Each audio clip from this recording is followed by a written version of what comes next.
Sometimes, when it's cold, or things haven't been going well, I go to a nearby station and stand in front of the map.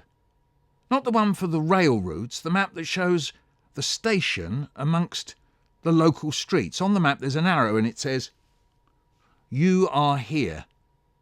I stand and look at the arrow and read, "You are here." Then I go home.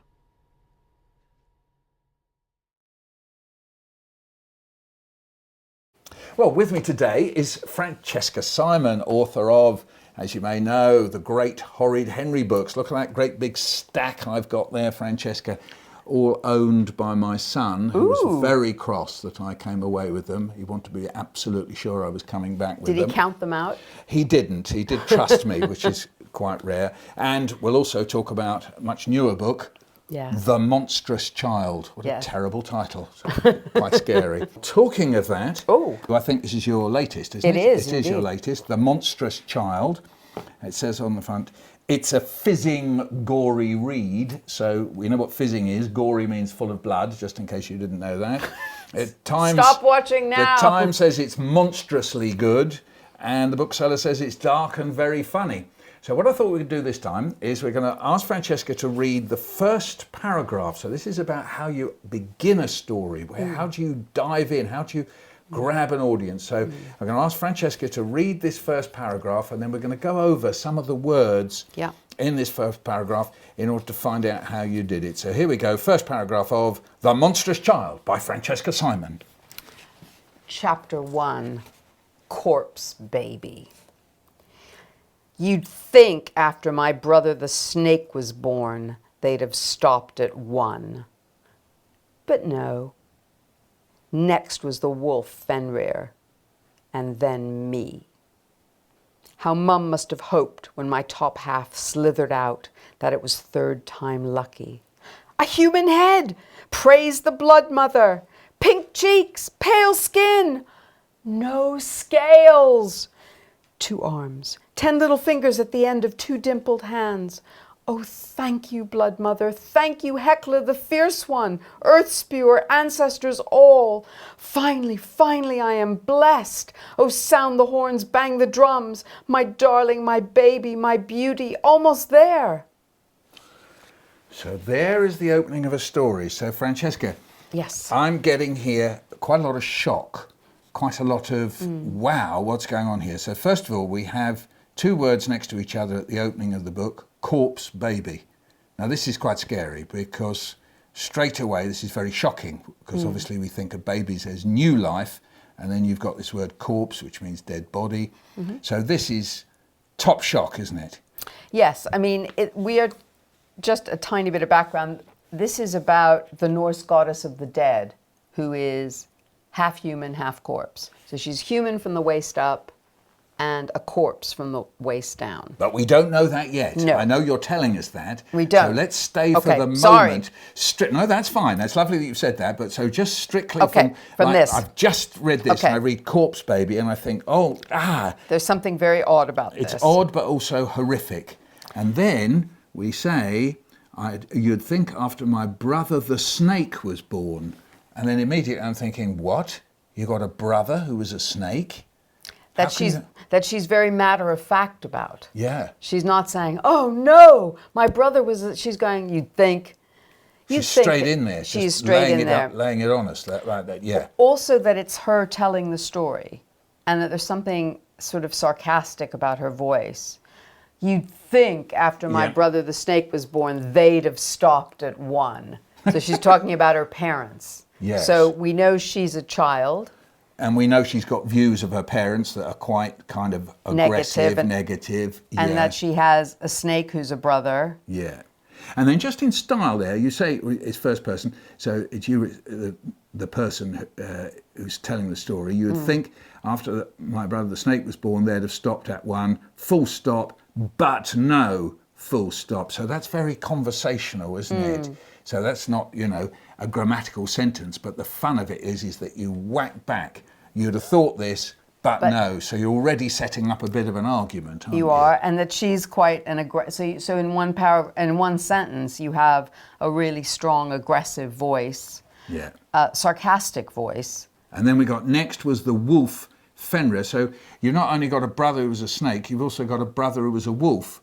And if you know your Norse gods, you know this was the mighty Fenrir who bust open chains. He was so powerful they had to tie him up with a magical chain, but it doesn't matter. And then you put full stop, and then me full stop. So now you've built up.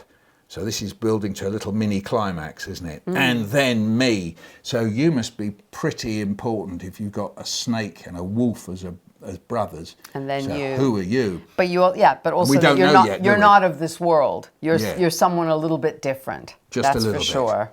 And also, you know, this is quite spooky world. I mean, how Mum must have hoped. So, of course, that's quite funny. You're in this sort of fictional, mythological area, but then you call Mum. Like she's like it's an ordinary family. You haven't called her Mighty Woman or Terror Woman. You've just called her Mum, which is quite funny. So a special word for that, bathos. You know, where you bring things down to real. How Mum must have hoped when my top half slithered out that it was third time lucky. Now, when I heard that, I thought, you mean you'd be an even more monstrous, or that you'd be a human? What would Mum want? So I've suddenly found myself thinking, well, what does that mean? So you're pulling me in as a reader. I'm thinking, well, what would lucky be? Because the whole point of, you know, when you write a story is that you want people to read it. And you want people to want to read it. You want to kind of hook them in. So for me, what was quite grabbing about this, because the voice came to me immediately. I've never had that happen before. Oh, right. In a book, where the voice came into my head, and that was the sentence. And I knew then I was going to write this book, and I kept that sentence. So it was like she emerged fully formed in my head. Yes. But because it was exactly what you've said, it's that combination of modern and mythological. Because I think it's sometimes people fall into this idea that if they're writing about mythology or the past, that people spoke in ye oldie worldy tones, and they know that they're very important. No, they don't. She's like an angry teenager. Yeah, great.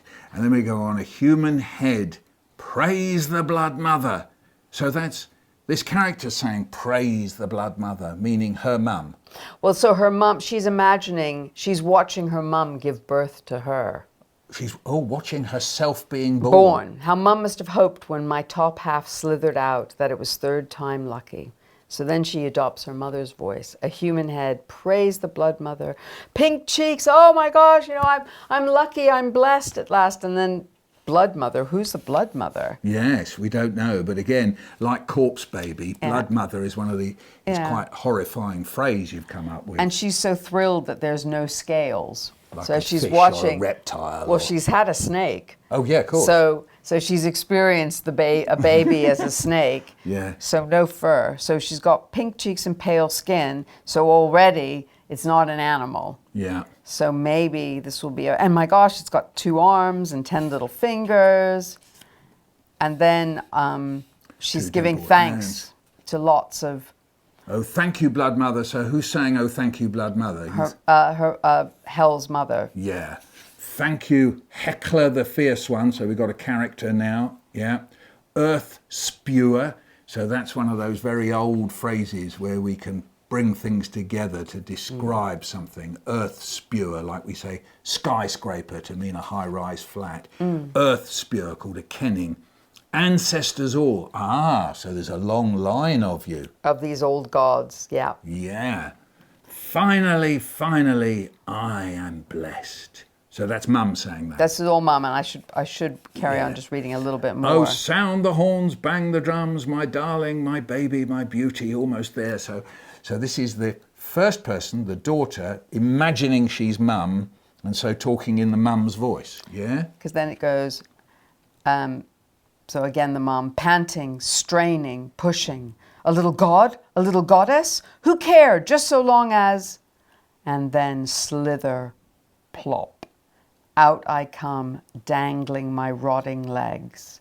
Corpse baby, carrion tot, the third monster.